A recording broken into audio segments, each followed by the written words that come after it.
Yes, I'm back.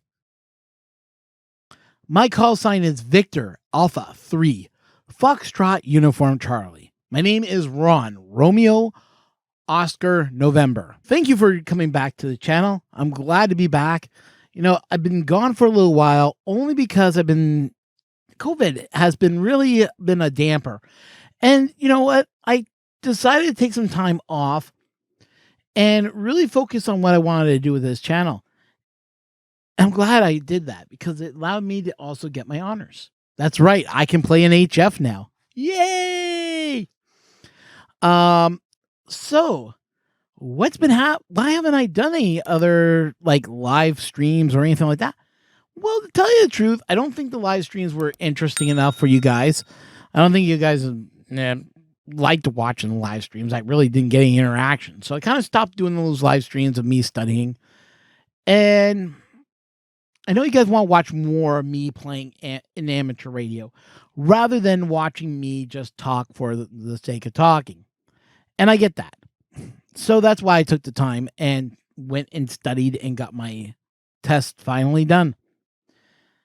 The test has gotten a little bit more harder than I was expecting, but I passed. I got 81, which is worthwhile. It's just barely scratching it, but yeah, it's a tough test. I'll give it that. It does take a lot out of you. And it's just some of the questions, the way they worded it, they changed a lot of the questions wording, and they made it a little bit more trickier than normal. It's the Canadian test, I will say, is probably one of the most hardest tests out there in the market. I've talked to amateur radio operators that looked at that are in the States, and they go, "This is ridiculously tough." Yeah, I know. But I passed. And that's what matters here.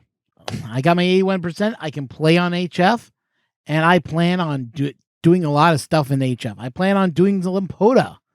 I plan on doing some FT8. I'm planning on doing a lot.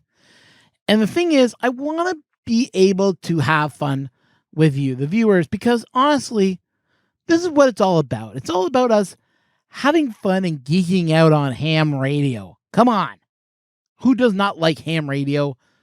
If you're watching this channel, you must be interested in it. And if you are interested in it, get licensed. I know it takes a little bit of time, but it's worth it. There's so much fun to be had on ham radio.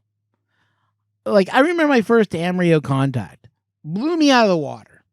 I thought this was the most interesting way to communicate, and people want to talk to each other. There's no like, oh, I don't like you, and I think your ideas are, No, there's nothing like that. It's like, hey, great to make this contact with you. 73, all the best. What is there not to like about this hobby? Sure, it's expensive. Granted, I get that. I'm buying a $2,000 radio soon. That contains UHF, VHF, HF bands, and D-Star. Take a while to guess what radio I'm getting. And I'll tell you at the end. That's right. Give you guys a challenge. So, I noticed that I get a lot of comments on my videos, and I know my channel's been growing, and it's great to see that. I read the comments. I may not reply back because I don't really have a way to explain why or what about it, because this is a hobby. This is not my full-time job. I'm definitely going to be doing more stuff with amateur radio. I'll get out there. I'll play some HF. I'll still go back, to digital. That's where I first started grinding my teeth on was digital. I got into building a Pi Star. I got on DMR. I started to play a little bit in D-Star. And then I got out of it. Now, I've been playing a lot with another program called Droid Star and Dude Star. I just don't have words for it. It's just so good. And where we're going with all these digital modes and how it's starting to make it open more, I'm loving the ride right now. Even old analog systems like Echolink,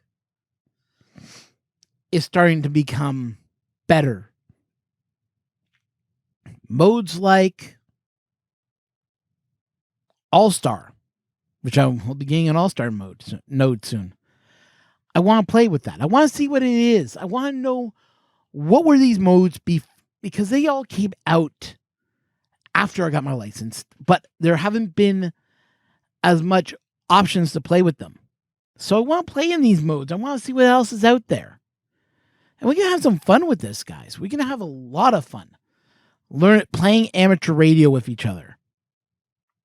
That may not be what I wanted to say, but it's true.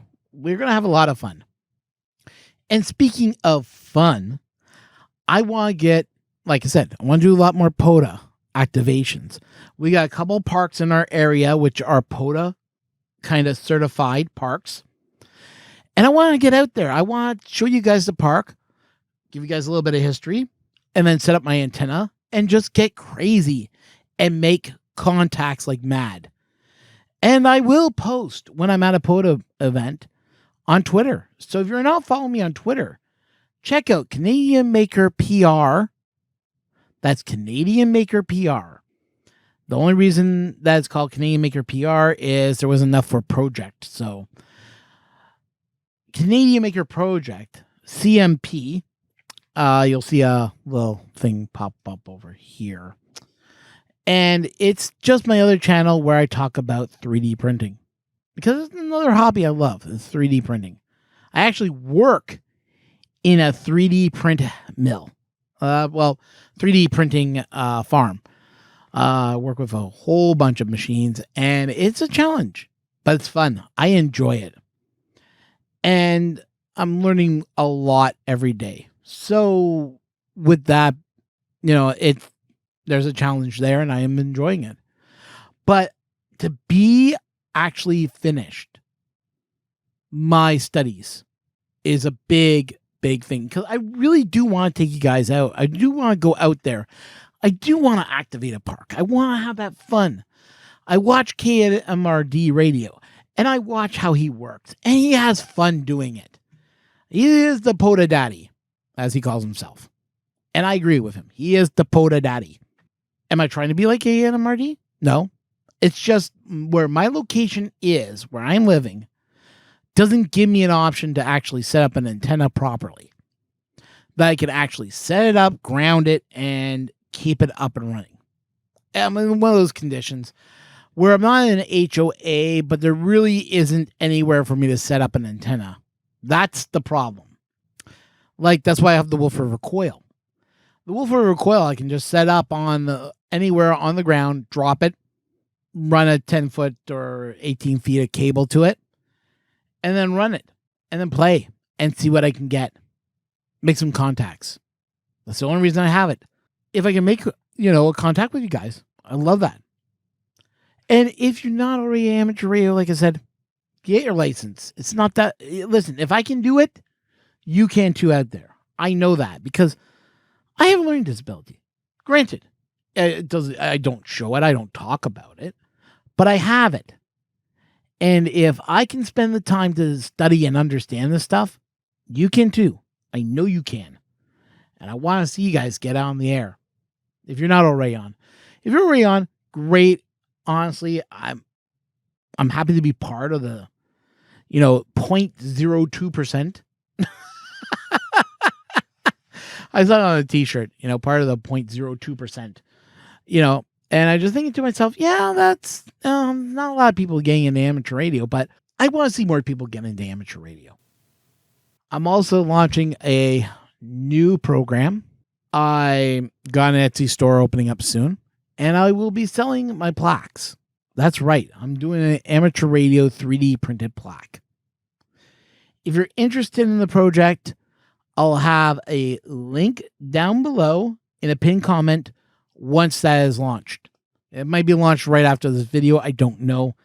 It's one of the projects I wanted to get done and get it over with. But I wanted to put this out in the video first before I even launched it. And give it out to you guys, because honestly, you guys have been the greatest viewership I've ever had.